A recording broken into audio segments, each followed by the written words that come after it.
Hi, I'm Will Bruin, and I was just recognized as a Seattle Sounders legend. Now I get to do voice reads for the Sounder at Heart podcast network. Here we go. Come on! Hey, O'Shan! Let's go! The Seattle Sounders have done it! MLS Cup winners! The Sounders rule the region! Seattle Sounders is campeón!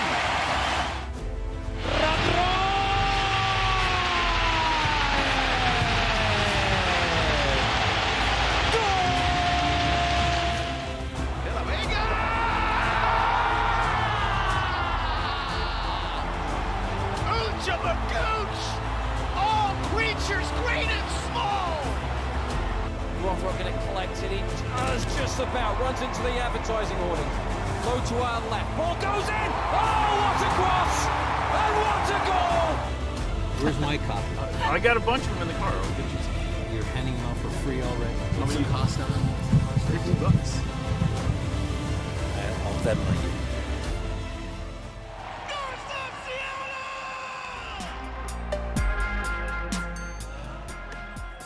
This episode of Nos Arietes is sponsored by Full Pull Wines, a Seattle-based wine retailer and proud sponsor of Nos Arietes since 2011.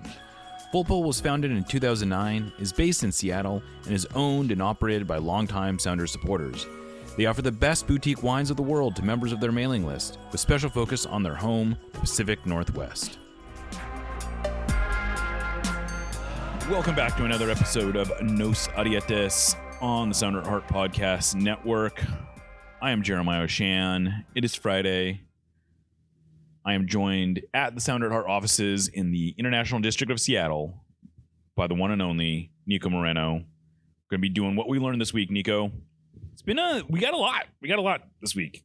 From the heart of the city, baby. We're in here. We are within Seattle. We're not in the outskirts. We're in here. That's because Jeremiah paying the bills. Put us out here in this beautiful location. I got the view of Guayamayan, the society, the people, the city. I'm feeling it, man. I like this. There's very Seattle vibes. I know. Kind of rainy going on across the street. Yeah, man. I dig it. This is my thing.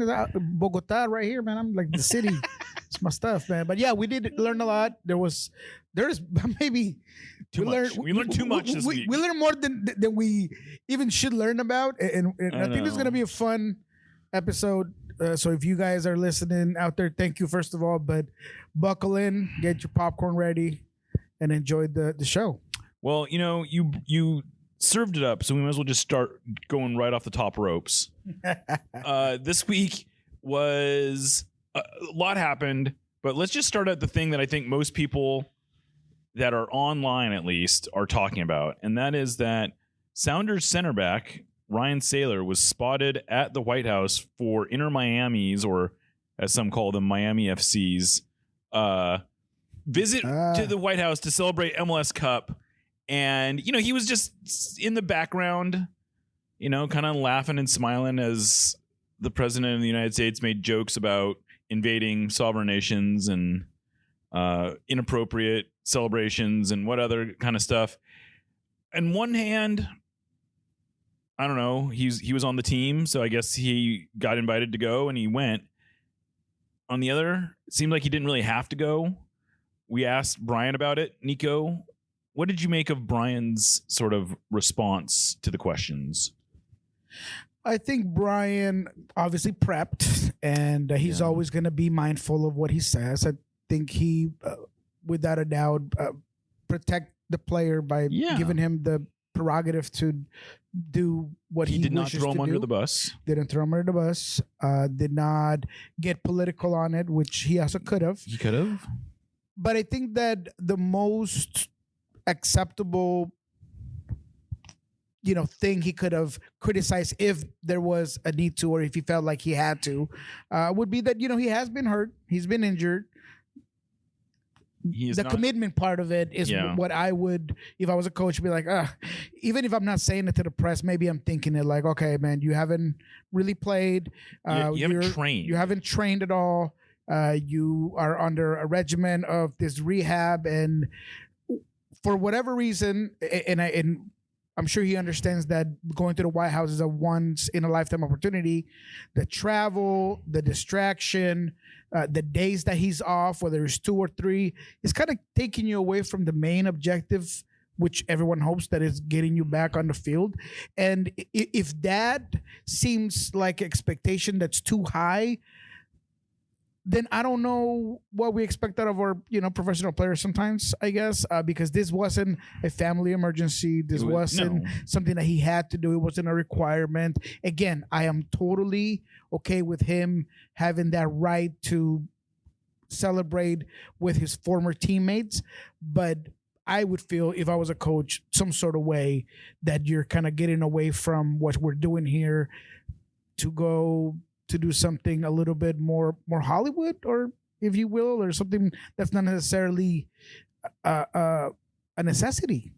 Yeah, so I guess the way I feel about it, and I'm trying to remove myself from making it too political, because I'm going to give Ryan the benefit of the doubt that he is not doing this as a conscientious endorsement of what's going on in the government right now. And by the way, we are literally waging war on a region of the world, and I don't know that it's a good look even for the president to be welcoming sports teams to the White House right now, given the state of the world. Like, it just doesn't seem like a necessary thing to do. I don't know, maybe Miami's playing DC this week and it was just on the schedule or whatever, but it just seems like it would have been there's a lot of levels of this that you could second guess the whole thing. But I'm going to give him the benefit of the doubt that this is not, that he did not think about it politically. He thought about it as simple as, I've been invited to go do a thing that I'm proud of achieving with my old teammates, and I'm being celebrated, and I want to participate in that. I'm going to assume that was his mindset. I think, for me, if I'm his coach, I'm not going to tell him not to go, but I'm internally thinking, I would have liked it if you didn't go. I would have liked it if you had made that decision yourself, because it's a distraction. It's a bad look. And I think it does sort of bring up this whole thing. Ryan Saylor was signed in the offseason. As far as we know, he has not trained at all with the first team, that he has been hurt, basically. I guess the story that I'm assuming is true is that on one of the first days he was there, he did some jogging and he was uncomfortable. And they immediately looked into it and they found out that he has a degenerative knee issue, which we don't really understand. We didn't get a lot of details on that, but it doesn't sound good. And it doesn't sound like he's anywhere close to, he's at least 4 or 5 weeks away from coming back at best, probably 4 or 5 weeks before he's even training. And if I, like you said, I would rather him be focused on getting himself ready and contributing to the team he's on now, not flying across the country to be a prop for, the president of the United States. This is where I also understand people's frustration, and where I feel like everyone has a right to criticize Ryan Saylor. And I mean that not because it is fair, because we don't know what's behind his reasoning or motivations to go, but because you put yourself in that situation, Jeremiah. Right, exactly. You expose yourself for scrutiny. Yep. And everyone should know that, whether it's his inner circle or his agent or his mom and dad, brother, whoever it is that he goes to for advice, there should have been someone who said, you know what, you're going to hear from people. Some people might love it, some people might hate it. Is this something that you really want to be exposed to? And if you do, then fine and well. Right. So when you put yourself in that situation, I can't sit here and feel bad because people are going to give you heat for making that decision. Now, I'm not saying that has to be, compounded by the fact that he's injured and maybe taking it to a whole other level, but you're putting yourself in a position where you're exposing yourself, regardless of how low in the roster you are.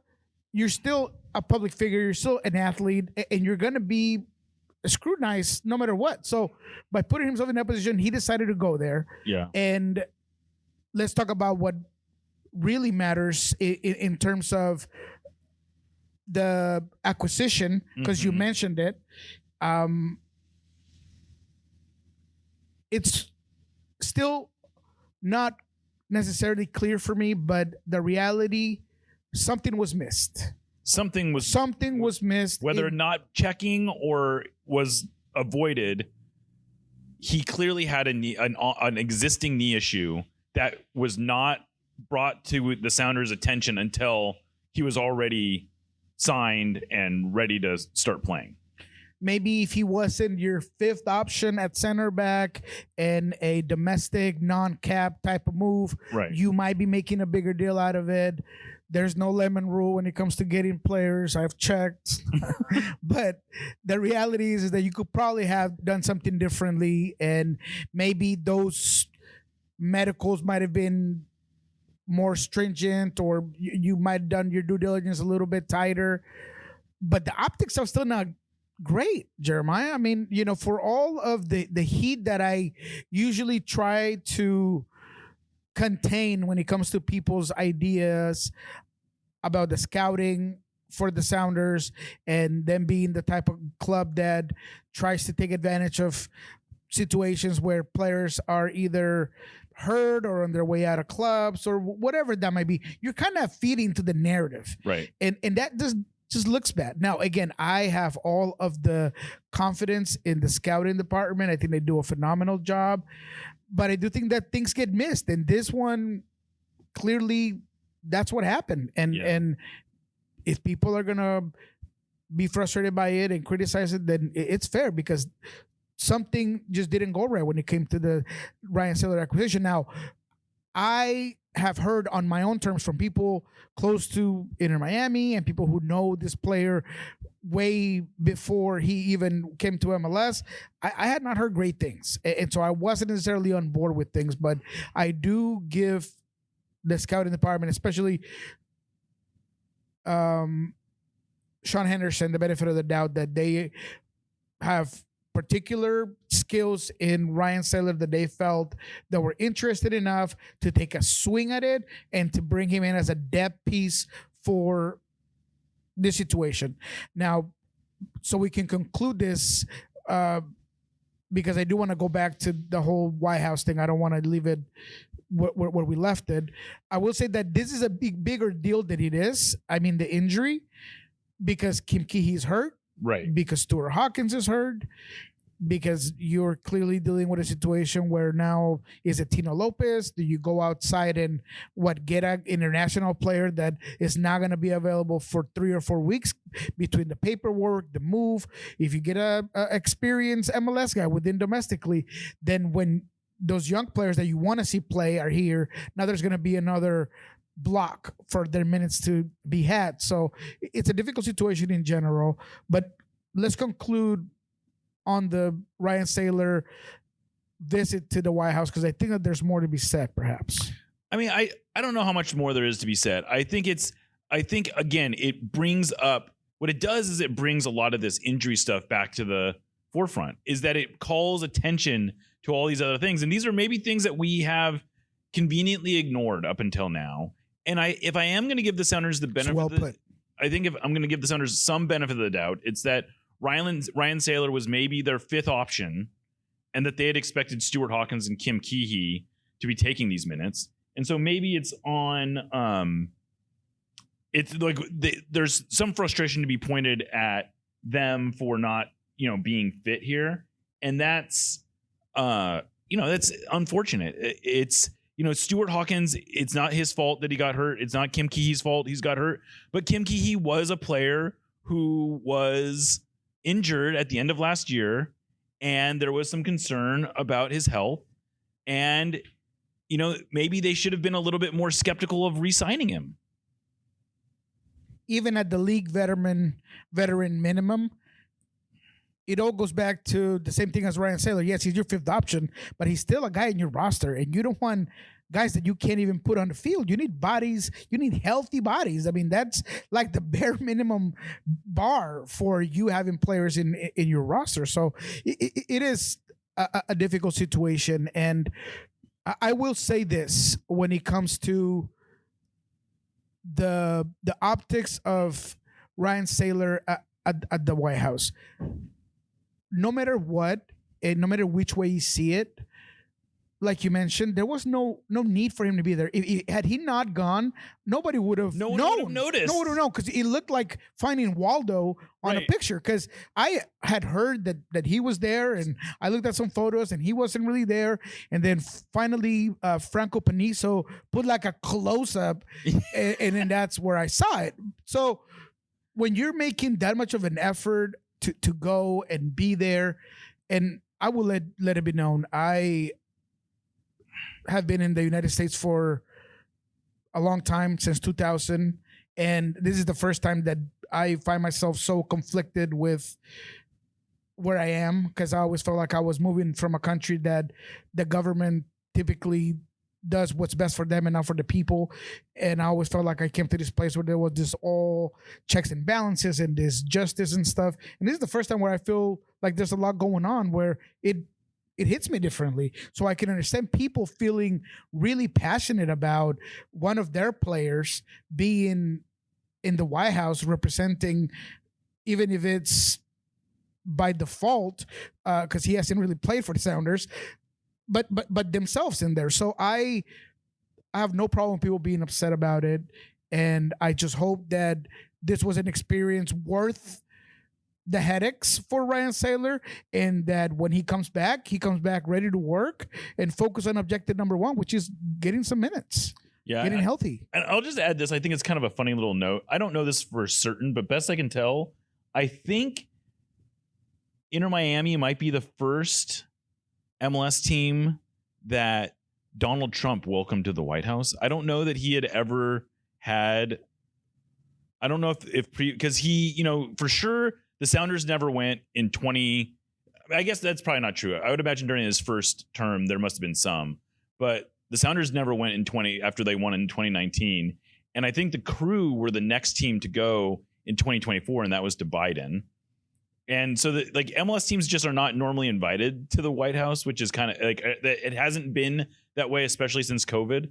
And so it's kind of a funny thing that this came up. It certainly came out of the blue for me. It was not even on my radar that Ryan Saylor might be there. I just didn't think that.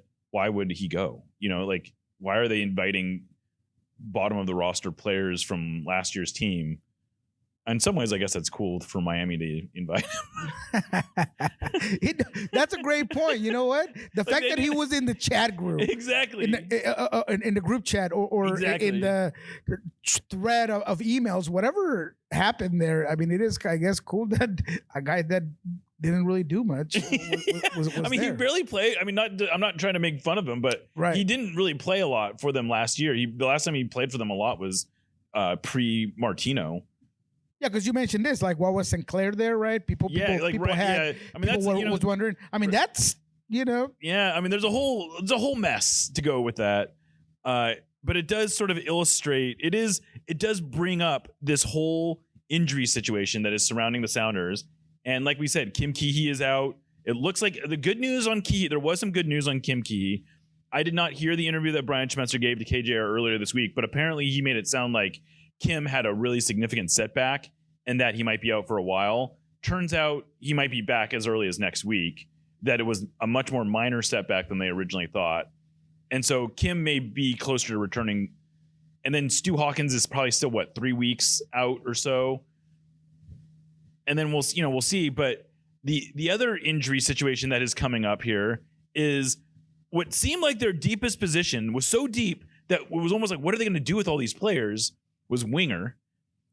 And Paul Rothrock, we found out this week, was hurt. That was Pedro de la Vega, obviously already out. Jordan Morris already out. Georgi Minoungou missed this last week, although he was back in training. Paul Rothrock did not train at all this week. But then today we were told that he will potentially travel and that they're basically giving him pain meds or anti-inflammatory meds to help control his, I guess, swollen ankle. He was inside. We saw him training inside today. So maybe the situation isn't quite as bad as it was starting to look like, because it was getting pretty thin at winger. Yeah, a couple of things there. I saw the Kim Kee-Hee setback. It was on a 7v7 drill, and it looked painful. I mean, he definitely went to go battle a 50-50 ball, and you could just hear him plant his foot hard, and he immediately took himself out. I mean, it was to the point where they had to stop the game completely. Do we know what the injury did? It was the same calf. Oh, okay. It looked like the same calf that he's been dealing with this calf injury since 6 months. Yeah, he got surgery on and things before the season, and so it is something to watch. And because, like I said, he took himself out to the point where they had to completely stop the 7v7, go get somebody else from another one of the exercises and bring him in because he was just done. So hopefully he can do better. When it comes to the Paul Rothrock situation, he hasn't been even partial training. So no, he hasn't trained at all this week. He's not going to play. To me, like there isn't a I don't know. There's no reason to force him in. Yeah. Right. Especially when you have options, I guess, whether it's with wingbacks or Snyder getting wider or whatever it is. I think that there's things that you can do to mitigate for a St. Louis game that, no disrespect to St. Louis, but maybe, they're a decent team and we'll talk about them. But I think that you could be like, we're going to be all right by just not forcing something worse to happen to Paul.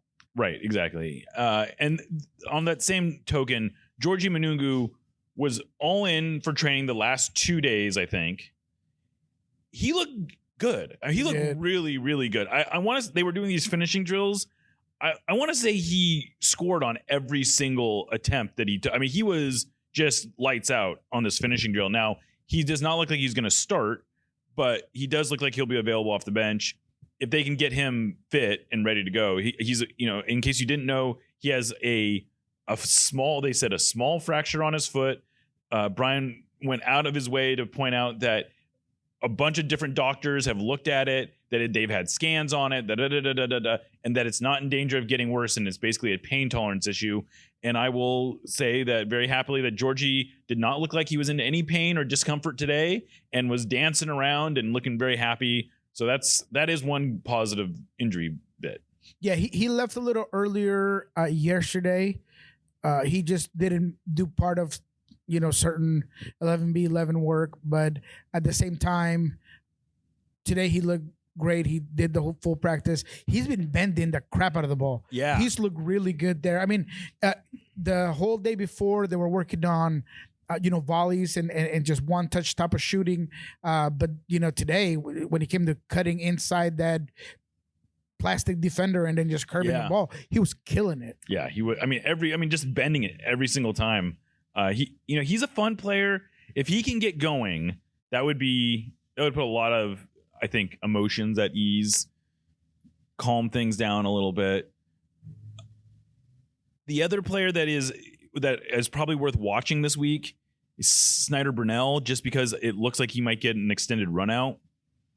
I really liked what I saw from him against RSL. I don't necessarily think being a wide attacking player is his best position, but it's a neat little trick to get him on the field. And he didn't look out of place at all when he was doing it against Salt Lake. Yeah. For me, he's the guy that could, potentially amplify what you do in this particular game against St. Louis. They are a team that can be very vulnerable to transition moments. And I thought that in the minutes he had at RSL, he did a great job at defending, quick turnaround, getting the ball out into spaces. I also think that he finds pockets very easily. For the amount of time that he was in, how influential he was at certain attacking areas was very interesting. And I think his IQ, the way he sees the game, is definitely at a higher level than his age or his game experience. So, yeah, he's a guy to watch. I don't want to scare anybody, but I did see Osasi with a bit of a limp yesterday. He's been wearing some sort of brace on his knee. His knee, yeah. And it looks like he's still, he's all in at training. That's good. But he has been. But something to watch. Right. He does have it is something worth watching. There was also a bit of a scare today at training. Albert Rusnak, something happened, and he all of a sudden went to the sideline and was in obvious pain and he had his hands on his face, and at first you're going like, oh no, and I saw him grabbing sort of like his inner thigh, and I'm like, oh no, did he do something? And then eventually he starts walking around and squatting and doing all this kind of stuff. And then you start to get the universal sign that this was not a muscle injury, but a pain issue after being hit somewhere in the below the belt area. Right. You got hit where it hurts. And sometimes I'll take you out. Breathing, it was a kind of a relief though. Once you started to see him move in certain ways, you're like, I know that move. Yeah, the Sounders definitely don't need any more injuries, but I feel like I have found myself watching practice just like, is he up? I know. Did he get hurt? Is that a shoulder? Is that a pinky? Like, yeah. I know. It's getting, we're there. I mean, it's getting, it's funny how every year, we say this, don't get too wrapped up in who the best 11 is, because the reality is that we don't get to actually see a fully, all 30 guys on the roster being ready to go at the same time. It just does not happen that often. And we are getting a very stark reminder of that. Now, hopefully this is all kind of coming to a head at exactly the right time, because starting Thursday, the schedule gets very, very crowded. The Sounders have, I believe, 5 games in essentially 2 weeks. This is not the time to have an injury crisis. Hopefully they've got guys coming back and not going the other way, because it could get pretty messy.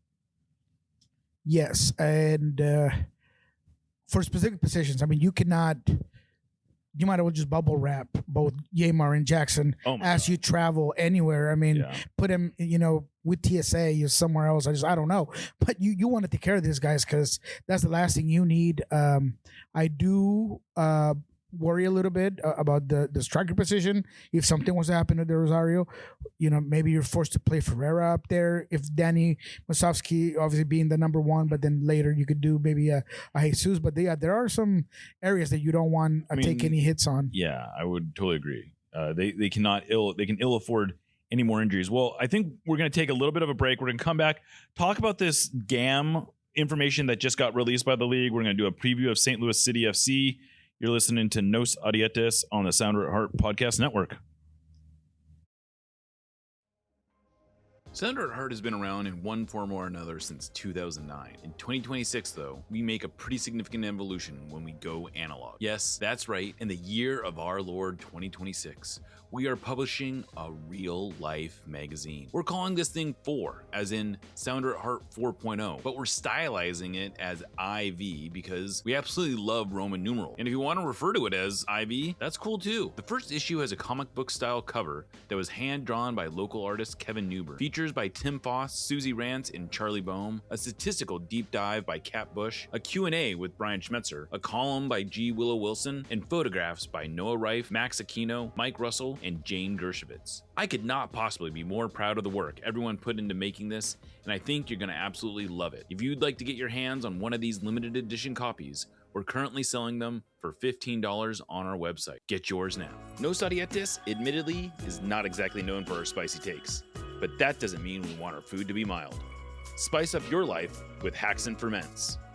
Handcrafted in Georgetown and made with the best local ingredients from across the Pacific Northwest, they specialize in unique small batch fermented hot sauces and vinegars.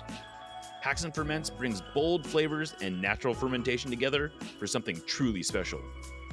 Whether you're a heat seeker or just looking to elevate your cooking, you'll find something you love at hacksandferments.com. That's HAXANFERMENTS.com. And right now, if you use the code SOUNDERATHEART, that's all one word, at checkout, you will get a free hot sauce with your order. Again, go to hacksandferments.com, use the code SOUNDERATHEART at checkout for a free hot sauce with your order. Hacks and Ferments is a proud sponsor of the Sounder at Heart Podcast Network. Welcome back to Nos Audietes on the Sounder at Heart Podcast Network. All right, well, we got a few more things to discuss.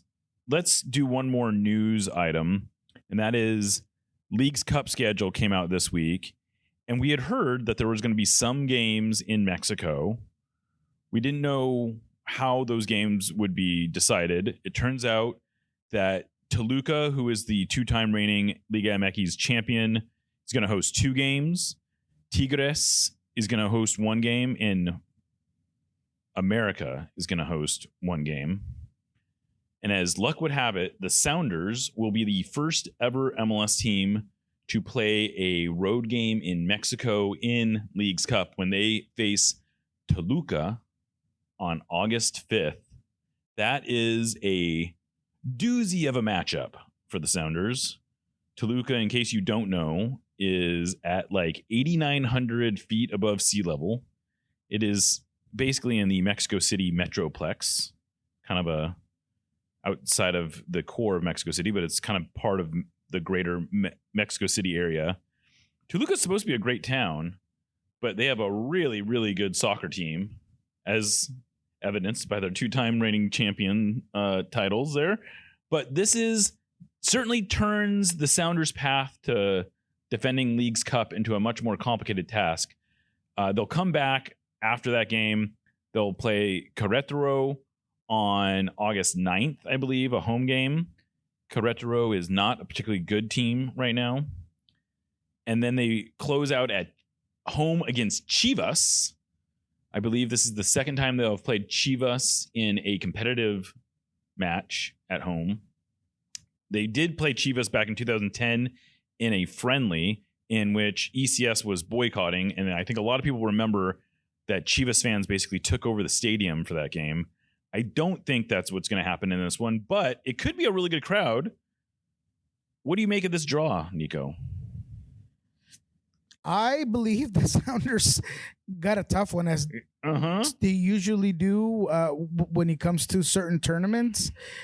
Man, this one is probably as bad as it gets right now, because the Toluca game on the road is the toughest game that anyone's going to play. Exactly. So that's number one. Toluca on the road, hardest game anyone is going to play. Toluca is not just a phenomenal team with a great coach, a difficult venue to play in, like as hard as it gets, but they also get Chivas, who they have found their groove again. They're third in the standings. So funny enough, Toluca second, Chivas third. I mean, how bad does it get? I know.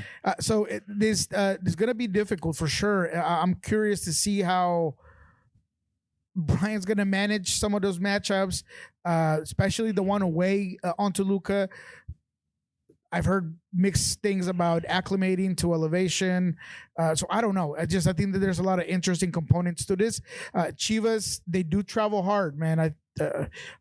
I understand that we had the Leagues Cup here, and we tamed the pink jerseys around the stadium. But Chivas, man, they're different, man. You saw how blue the stadium was for the Cruz Azul game. I mean, there'll definitely be. I've heard people say it will be like a home game for Chivas. I don't think that's going to be the case. That might be too much. But there are going to be a lot of Chivas fans. Might be 60-40. I'll call it 60-40. There are going to be a lot of Chivas fans here. I don't think there's any question about that. And, it comes at a point in the schedule where the Sounders come back from the World Cup break about a month before that. They come back on July 16th, and they'll be basically playing 2 games a week through the Leagues Cup. August is going to be crazy. July and August are going to be absolutely crazy. And that's going to be a challenge. They got to be fit. They better be fit by the time. They better have players available, because that's going to be a grinder, especially having to go to, like I said, going to Toluca is not an easy road trip. I mean, the good thing is they can fly straight if they have a charter, they can fly straight to Toluca. But that's a big road trip to have to just throw on to throw in the middle of the schedule, when, part of what was so great about Leagues Cup is that you could play all the game. You could almost play all the games at home. They only had to go on the road once last year in the tournament, and that was to go to LA, a relatively short road trip. I mean, this by itself is more than they've probably traveled in their entire Leagues Cup history. And that's why I asked Brian about what tournament would he favor this year. He said MLS. We'll see how that goes, because I know that he likes to give his teams a chance to win every game. But that's going to be one where, if you're going to, put your eggs in the Leagues Cup basket, it's going to take a lot of resources and a lot of minutes from players. And you got to be careful with injuries. You got to be careful with overextending certain players. So, yeah, it's going to be a difficult couple of months for the Sounders. It is. One of the other things that's kind of funny about this is I realize that Leagues Cup has never taken competitive balance particularly seriously. That's never been sort of the underpinnings of this tournament. It's exclusively been played in the United States and Canada up until now. But it does seem like an interesting choice because what it does, it creates a real, there is a fairness factor to the Liga MX teams to let them host some games. But there now becomes, so 4 MLS teams will have to play one game on the road, while the other 14 don't have to leave the United States. That also seems like a weird competitive balance. The Sounders were 10th in the table, so maybe the fact that they had to play at Toluca, that's a rough draw, but what are you going to do? It's not like they were, but two of the other teams that have to travel are San Diego and Vancouver. They were like 2 and 3 in the table. Like, how did they end up having to go on the road? Then, if I'm them, I'm kind of frustrated that you had this good finish and that you end up getting a draw that forces you to go to Mexico, which puts you at a real disadvantage. Because let's remember, the way the Leagues Cup works is that you're not necessarily going up against the Liga MX. You're playing the Liga MX teams, but the advancement is not determined by there's 2 separate tables. There's the MLS table and there's the Liga MX table. So the 14 teams that are not traveling have a decided advantage to advance because you have to finish in the top 4. It'll be interesting to see if any of these 4 teams that have to go to Mexico end up advancing. There's always going to be that, Jeremiah, whenever you have 2 different leagues in 2 different countries. That's why I laugh when I hear people talk about how MLS teams should be playing Libertadores next year. The logistics are just always going to be difficult to come by. I've been hearing from people that are within those talks of what that would look like, and there is some sort of proposition about hosting some games in like the southern part of the country, so there's like equal travel for teams in South America to US, some craziness. So that's always going to be interesting. But one thing that we did learn this week about this convoluted schedule is that Stefan Frei is going to lead the way for Concacaf Champions Cup tournament. Right. And that was big for me. I was not expecting Brian to come out and say it. He said he's already talked to both Andrew and Steph. So, wow, that was interesting. Yeah, and you would imagine that will probably be the same thing for Leagues Cup. And that is, it is big, and he made it sound sort of like, well, of course, this is what I'm going to do. This is what I did for Andrew. It's not quite what he did for Andrew. I mean, the reality is that Steph got League and Champions Cup, and it was just Leagues Cup and US Open Cup that Andrew was playing in. And so I'm not second guessing this, but he sort of treated it, I thought, a little bit more like, well, of course, this is what we're going to do. And I appreciate that Steph Frei. I mean, I'm curious to see Steph Frei. We have not heard from Steph really since last year. We haven't heard from him since Andrew replaced him in the shootout, even really, if you want to get down to it. So it'll be interesting I hope that we actually get a chance to talk to Steph. I'm curious how we've only heard through Brian how Steph has handled sort of the goalkeeper battle. As someone who spends way too much time at training, I do a lot of Steph watching.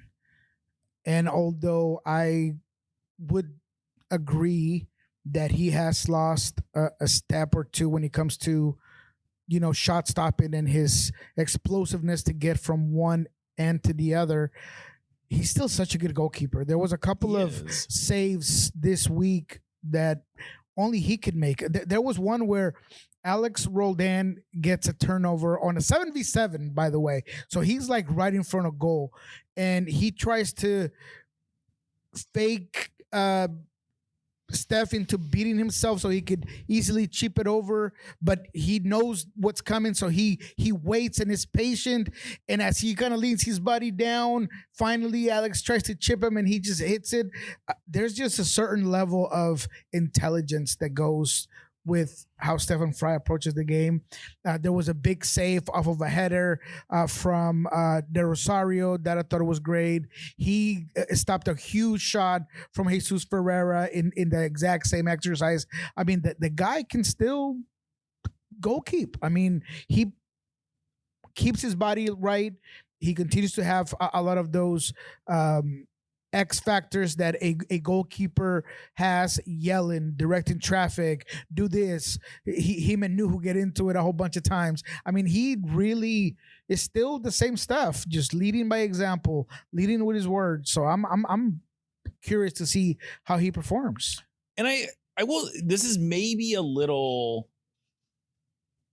overly optimistic, but I do think there is a possibility that this is a real boon for the Sounders, because Steph Frei, I don't know if he's capable. I don't know enough about his fitness that, playing 35 games a year, if his body can still do that.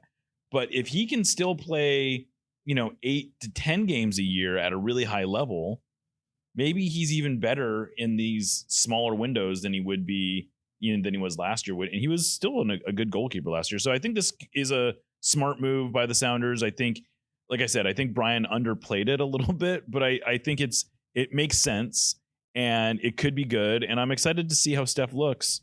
And especially because of this, Jeremiah, let's address the big rave green elephant in the room.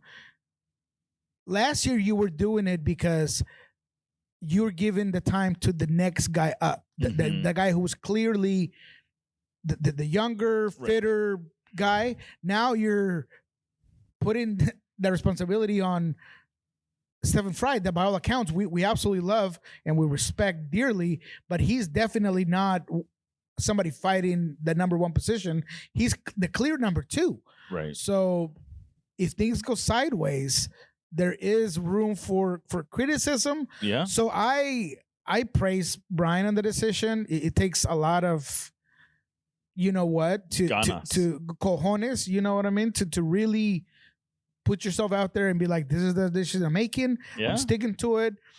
And I do have confidence that Steph will come out to play and he is going to perform. But Vancouver ain't no pushover, man. No, Vancouver is a quality team, specifically with some very good finishers, whether it's Brian White, whether it's Thomas Mueller. AZ Jackson has looked fantastic. I mean, this is the team that could put you under a lot of duress. So this is not Steph going against Querétaro or against San Luis or some of these teams that, maybe you're like, okay, well, we might not get a lot of heat. He's going to have to bring it against Vancouver. Yeah, I think this is going to be a good test for him. This whole period is going to be a really good test for the Sounders as a whole. It's funny. The Sounders this is sort of how the Sounders structure their seasons, is that they get these tests early on and we kind of set a narrative of what they're going for. They've made a lot of talk about wanting to go after us. Just this week, Jesus Ferreira mentioned to you that they still want to go after the supporter shield. And this is the time of year where you can't win the supporter shield, but you can definitely lose it. Oh yeah. You can't win Champions Cup, but you can definitely lose it. So, this is an important part of it. We're getting into some important games here. And this St. Louis game coming up this week is a big one. They have 4 more league games on the road before they come back home. I don't think it's disrespecting St. Louis to say that this is probably the most winnable of those games. That doesn't mean it's an easy game. That doesn't make the other ones unwinnable. But if you're circling one game that you want to get, it's got to be this game, right? Absolutely. St. Louis, for all accounts, I will say this. They want to play good soccer. And I think that when I look into the team and what Dammit wants to do with his style of play, they want to play out of the back. They want to possess the ball.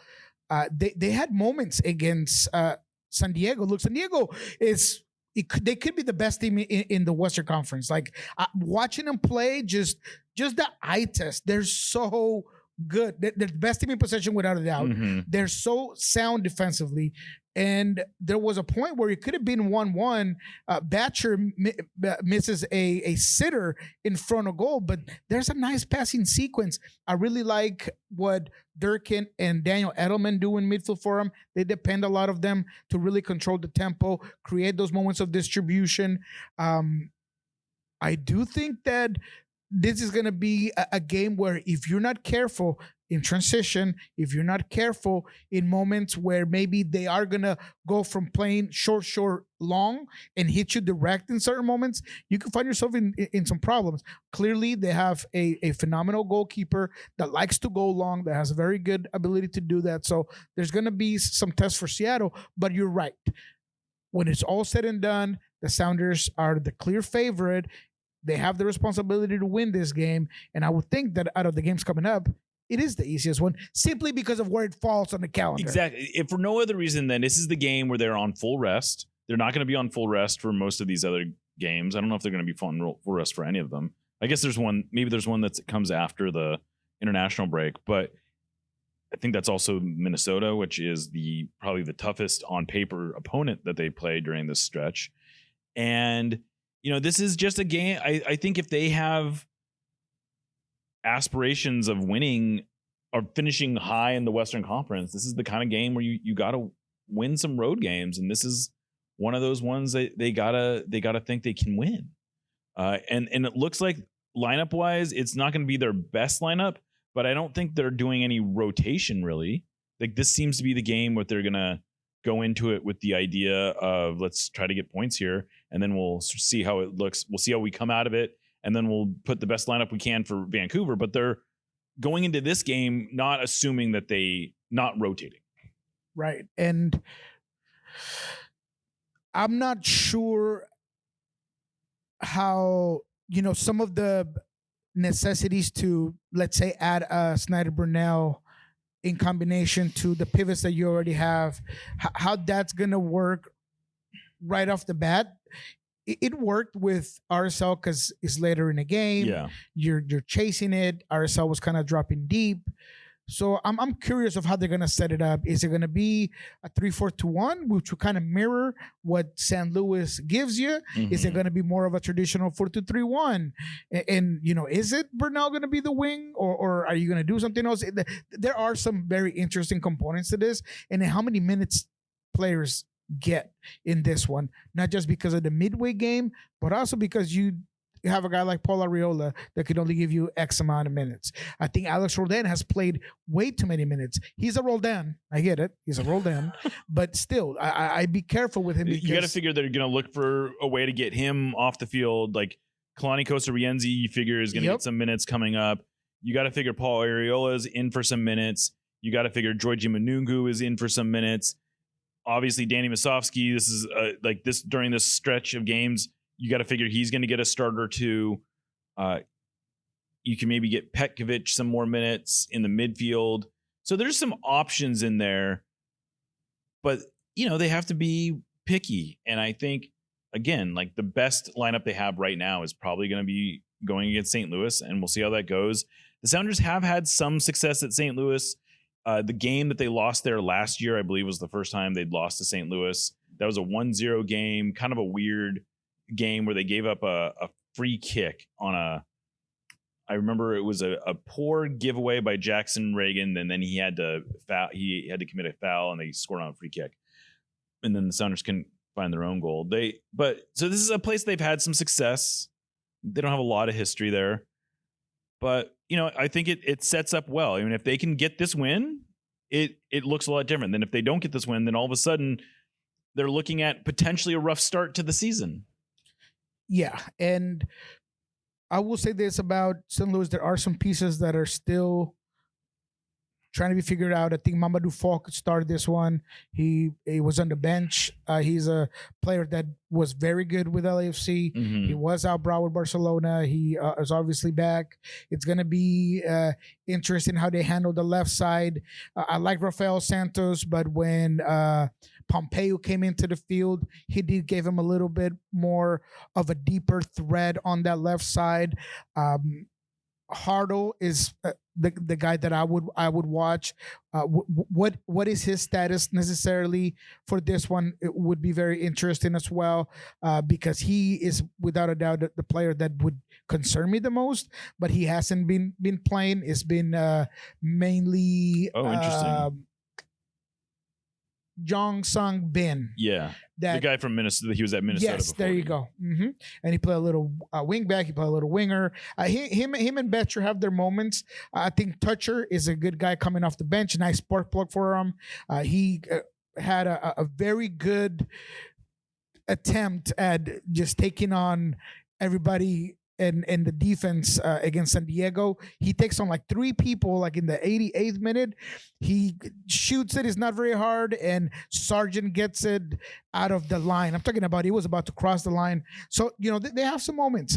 I would say that this is a team that is not, I'm not feeling as confident as I was against Colorado, who, funny enough, ironically, ended up having a very good week 2 against the Timbers.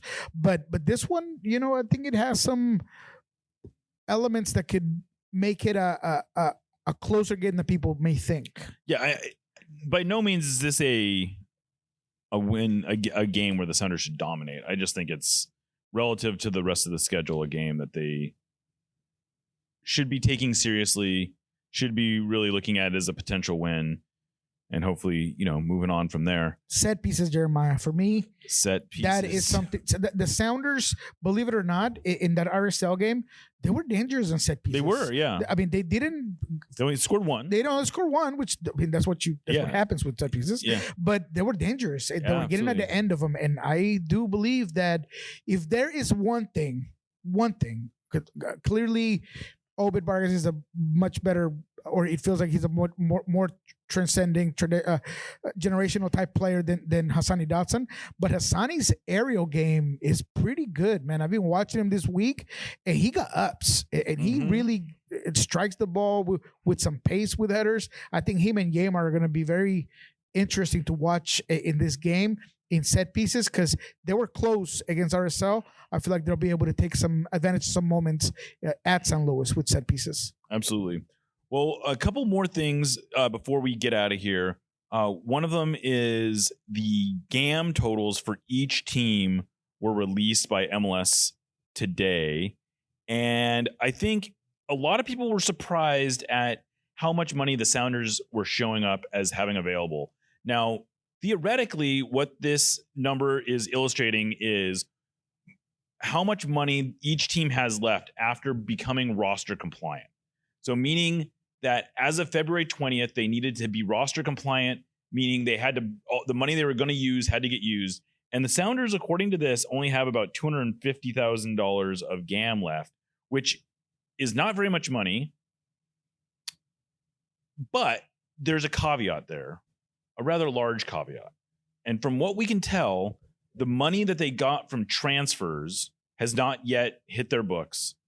They potentially have some money from the Josh Atencio trade last year that's still going to hit the books.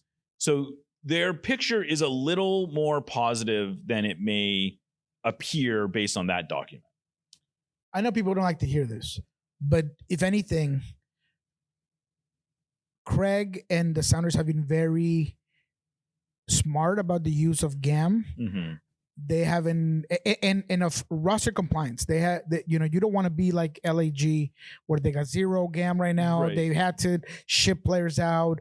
You want to keep your team in balance, and sometimes that means leaving some of that GAM to roll over for next year. So they're being mindful. So you're absolutely right. They're waiting for money on Danny Leyva. They're waiting for money on Obed Vargas. They're waiting on money for Reed Baker Whiten. They're waiting on money that they're going to get added after a couple of certain more minutes to be had by Josh Atencio that are going to hit in terms of Colorado. So there's money coming. And I think we were all aware that the summer window was going to be the one where the Sounders were going to be able to decide what holes they needed to cover, because it's going to be an assessing period all the way through the summer window. So if Kim Kee-Hee continues to have physical issues, if Stu Can't get fit. can't get fit, then Ryan Saylor can't get fit. if Ryan Saylor never comes back from DC, whatever happens, you have to figure out, this is where I need to add a center back, or this is where I need to add a midfielder if things aren't working, or maybe a 9, whatever it is. So it does give the Sounders, in my opinion, a good idea of what's gonna be coming in the summer. Yeah. And then they'll take care of it then and then. Now, the interesting part there, or the caveat there, so that everybody doesn't get super excited, because we can't have that. Because we don't like that. We can't have We that. don't like to be excited. Is that the transfer budget is still a concern, Jeremiah? Yeah, the sense I get is there is an ongoing frustration or tension, and maybe is a better way to put it, between what the talent people want and what the money people are willing to provide. And I don't have specific numbers or specific examples necessarily, but my impression is that the Sounders will be able to create the salary cap flexibility to do whatever the budget allows. Now, what will the budget allow? That's an unknown right now. Could they theoretically come up with a way to bring in a DP? Probably. MLS rules are pretty squishy. They have flexibility if they want it. I'm not saying they should go out and get a DP, but I think my point is that I think they have the potential flexibility to do almost anything they want. What will they do? I don't know, because I don't get the sense that there is a big pot of actual transfer budget waiting to be spent. And that's gonna, handicap you when it comes to the bigger players, when it comes to the bigger names, when it comes to the biggest prospects. So it's gonna once again fall onto the responsibility of an already tired scouting department that's gonna have to pick up every rock and every stone to figure out where they could find some value, some pearls, some diamonds in the rough. And I think that there is a universe where, with the potential sale of the Allen State for the for the Seahawks, if there is an owner that has the vision that they want to take that 20%, 25% is what the Allen Estate owns, and they could theoretically combine that with the 20% that is currently for sale as an equity share for the Sounders. Boom. And right there, you have potential, like that by itself might be enough to get to a new majority owner. And if that, that could change everything. I'm not sitting here saying the Sounders got to sell and they got to get, a big sugar daddy to be running the team. But I also don't know that, Adrian Hanauer and company are going to say no if that happens. I think they would be probably happy to turn over the keys to someone who has big ambitions and wants to keep the Sounders at Lumen Field and, turn them into the super club that a lot of people think they could and should be. But that's getting a bit ahead of ourselves. For right now, the budget is what it is, and they are compliant. The good news is that there's not any obvious holes, assuming health. Agreed. The bad news is that they aren't healthy, and that I think this is actually a prudent thing to do, is to assess your team for the first half of the year. And then once we get close to summer, reassess and say, look, we are thinner at center back than we thought we were going to be. We're thinner at winger. We need another forward, whatever it might be. And say, we got to go find that player. Maybe it's a U22. Maybe it's a TAM signing. Maybe it's someone from within the league. But my point is that they'll have the flexibility to make some of those choices. Hopefully ownership will be on board to, pony up some transfer budget if that's what it comes to. But yeah, I'm sure there were people that were freaking out about that number because it was smaller than we thought. Like, where did they spend $5.3 million in between the two releases? And I guess I'm here to just tell you it's fine. I don't panic.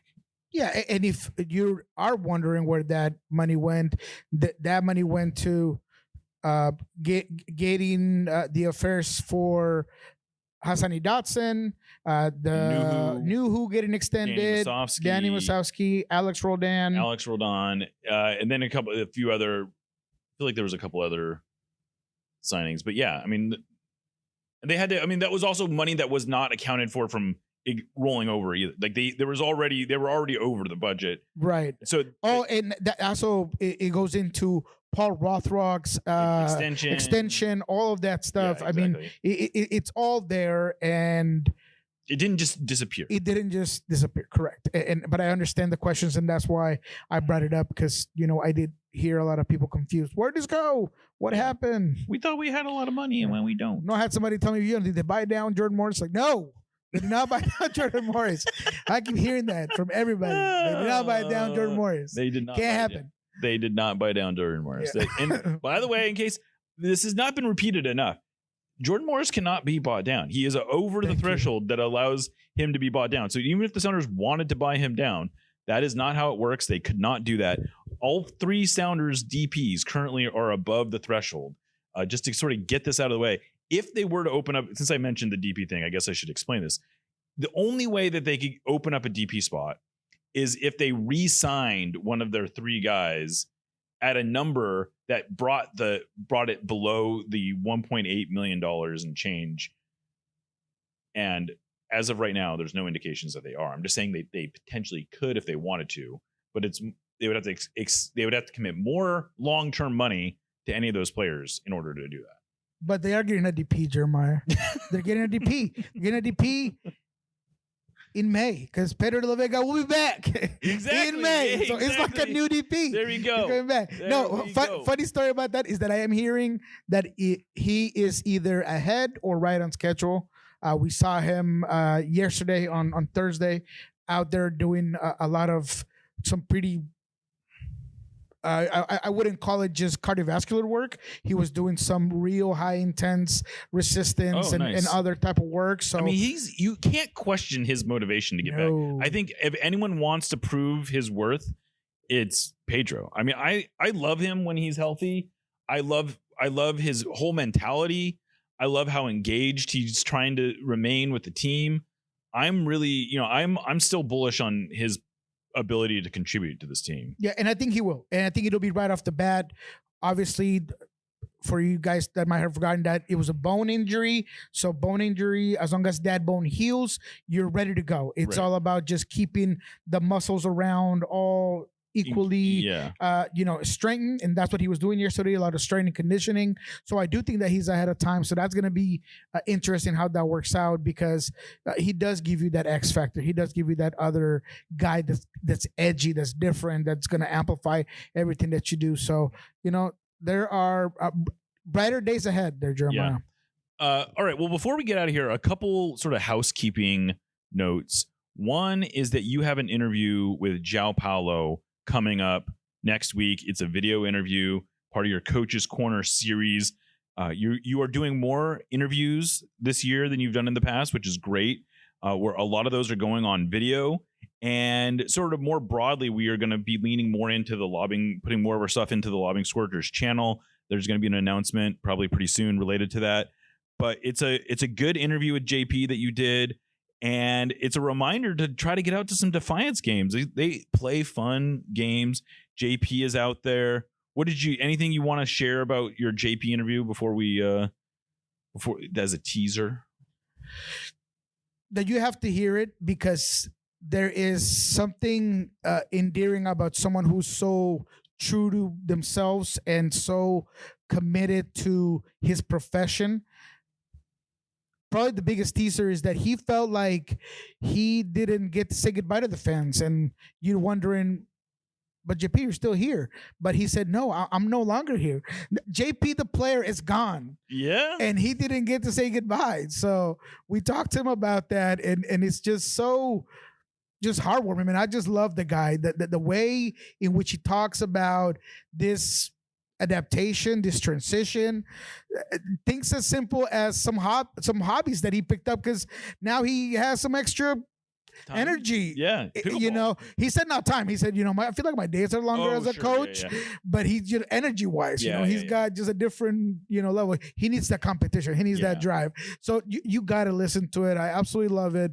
We're gonna be doing more of these because I do feel like people really enjoy them. So yeah, check that out. It's gonna be on Loving Scorchers. On the Loving Scorchers, just like the Roldan brother interview was, which we did in Spain. We just finally released the video. If you are a listener of the podcast, you may have already seen that or heard that interview. But I do think it's one of those things. It's fun to watch these interviews, especially the way Alex and Christian interacted. And so that's a fun interview that's also on the Loving Scorchers YouTube channel. You can check that out. And I think that's what we got today. This is a long one. We had a lot to unpack. No, I'm glad. I'm glad that we got it all out of the way. As always, thank you everyone for the support, the comments. If there's, you know, ideas you guys got out there, we'll be in the socials. Just always excited to see more and more people just really enjoy the additional content. I think this is the most content I've seen from the Sounders. God. Yeah. Since I've been covering the team, and that's a long time. I think it's 2010. Yeah. 2011. But yeah, it's great. Yeah, and hopefully the audio this time is a little better than last time. Apologies for that. Apologies for that. We were kind of scrambling to figure out we didn't have the normal equipment which we have today. So hopefully this audio came in a lot better. So Jeremiah was too busy signing checks exactly for people, and then we had to figure out writing rent checks. Oh man, but no, it's coming together though. It's starting to come. It's coming together. We're gonna have some pictures on the wall soon. Be good. I think we're gonna and we're gonna be in Spokane, right, Jeremiah? I think we are gonna be in Spokane. We're gonna. I think Noah and I might even be going to Vancouver. It's gonna be a very busy time for the Sounder at Heart travel budget. Damn. Well, there you go. There you go. But if you are in Spokane, reach out. Let us know. Yeah, I think we're gonna be doing a live show along with the Spokane Soccer Show at Flat Stick Pub, which is sort of the normal gathering place before the games there. So hopefully people will come out and say hi. If you're in Spokane, definitely come out and say hi. If you're traveling over from the wet side, please come say hi. We would love to see people. And you and I are going to be going on a road trip. Yes, sir. We're gonna hit it. I'm gonna meet. Hit there. I got snacks, Jeremiah. I got snacks. I'm gonna meet young Mr. Moreno. Oh yeah. My son. Yeah. My son's gonna be going with us. A couple of his friends. It'll be a good time. Thankfully, we got plenty of room there.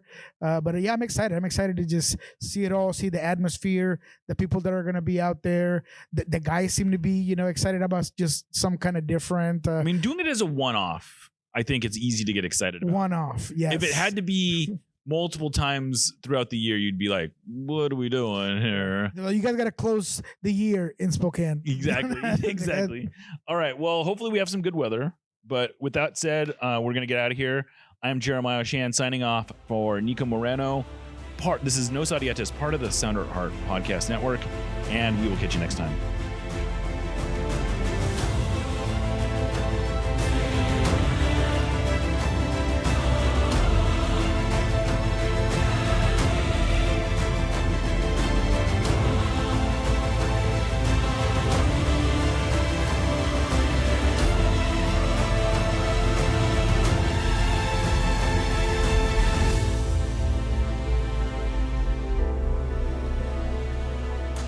Let's go Sounders. Yeah.